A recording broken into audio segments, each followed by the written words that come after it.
in-laws and everybody here, all the Rabbanim. On behalf of the Hekmatjah family, they'd like to thank everybody for coming.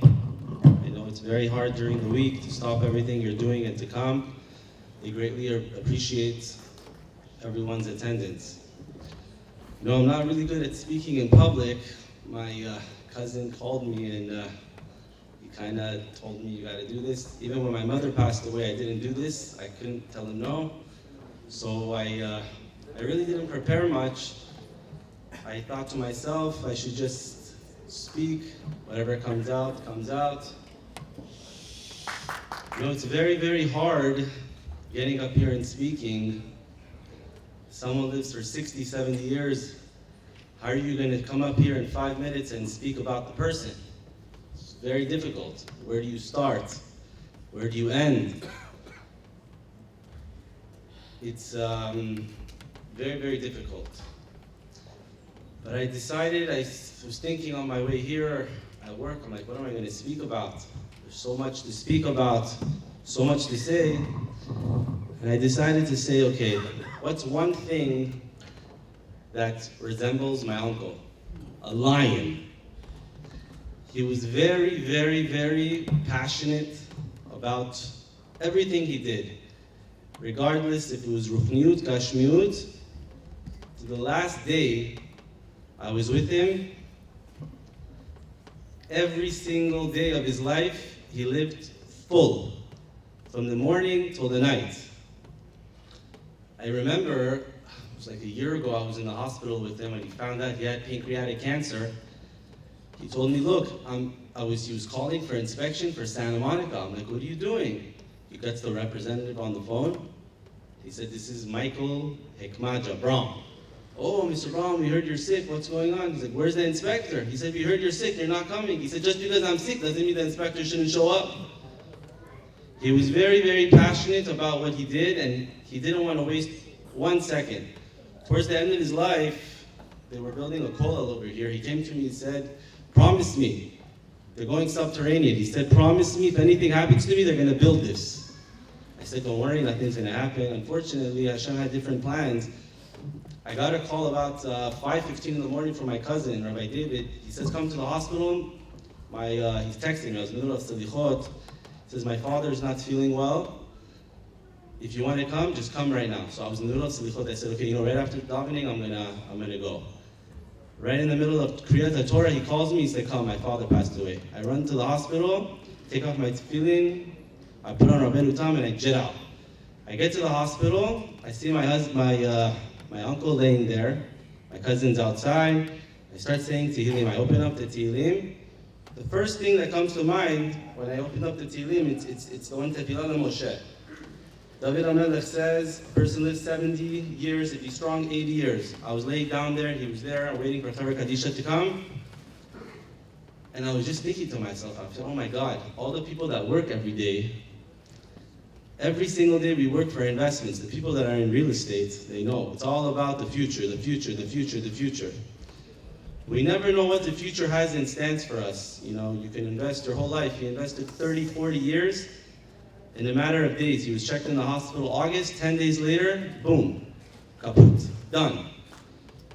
Everyone says, what can they do for someone that passes away? What can we do? Everyone wants to do something. They come, they see the kids, they feel bad, they have all these memories.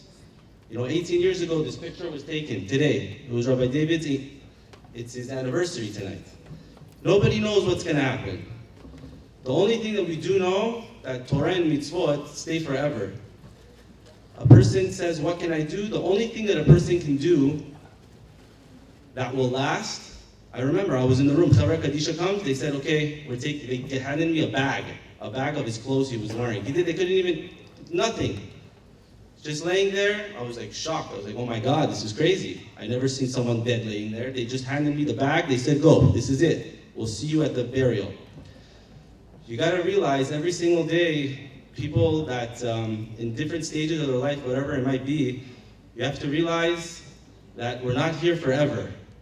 And every second that we have, everybody on their own level. If it's taharat mishpacha, covering your hair, sending your kids to Jewish school, It's very, very important. You don't realize everybody worries about their kids. How come they're on drugs or in inappropriate things, it starts from the home, the parents. When it comes to investing in your Mercedes-Benz and your real estate, everybody has money, but when it comes to tuition, everyone's broke. This is the only thing that's gonna last. Your kids, and Baruch Hashem, he left his kids, are very, very sweet, every single one of them. Very rare to see a person that's very wealthy and his kids very down to earth. A lot of people that the money gets to them, people don't even realize when they meet his kids that these are his kids. I have friends who are like, I can't believe these are your uncle's kids. Always helping out, doing what's right. I wanted to end, we have a lot of speakers, I didn't want to take much time, but everyone should look back and say, what can they do to make a difference? What you can do to make a difference is only Torah and mitzvot. There's nothing you can do. You can go to the grave and cry and cry and cry. It's very nice and beautiful and all, but you have to make a difference. What are you going to do in your life and your children's life to make for a difference that Bezrat Hashem after 120 years you'll be able to go back and realize that Hashem is going to ask you, you're going to have to give din v'cheshbon.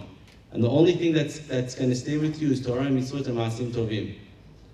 So every person should take upon themselves something to do, whatever it is, listening to a shur 5 minutes, going to shul Shabbat, whatever it might be, eating kosher, whatever they can do on their own level to be able to utilize their time in the morning.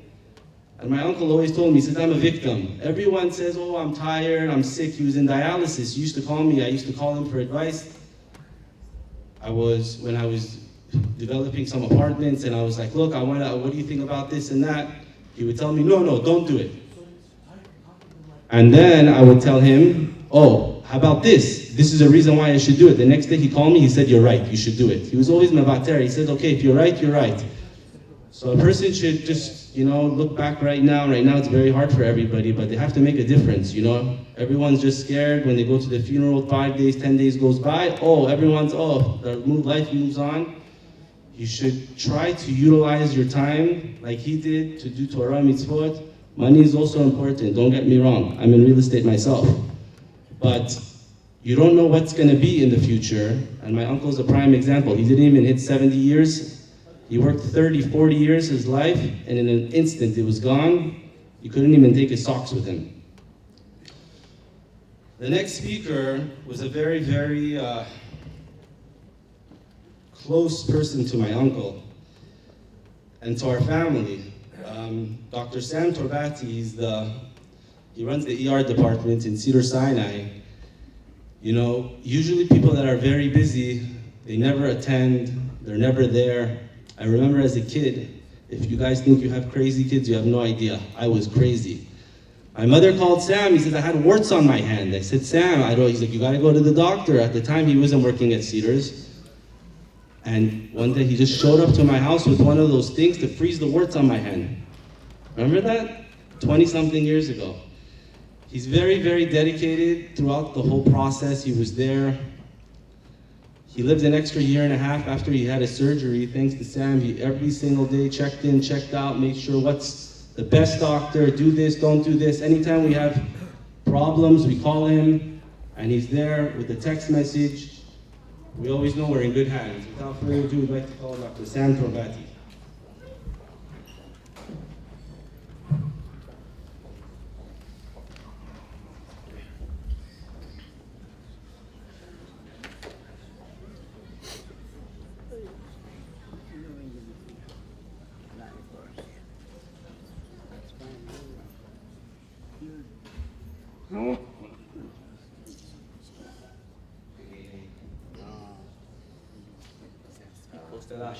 فارسی من زیاد خوب نیست.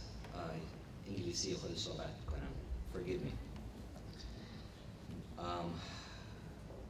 How do you eulogize your uncle? When David asked me to speak, I said, I don't know.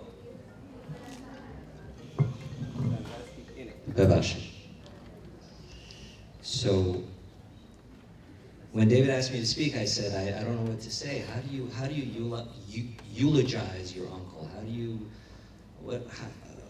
Where do you start? Where do you start from somebody you've known your entire life? So I wrote a few words.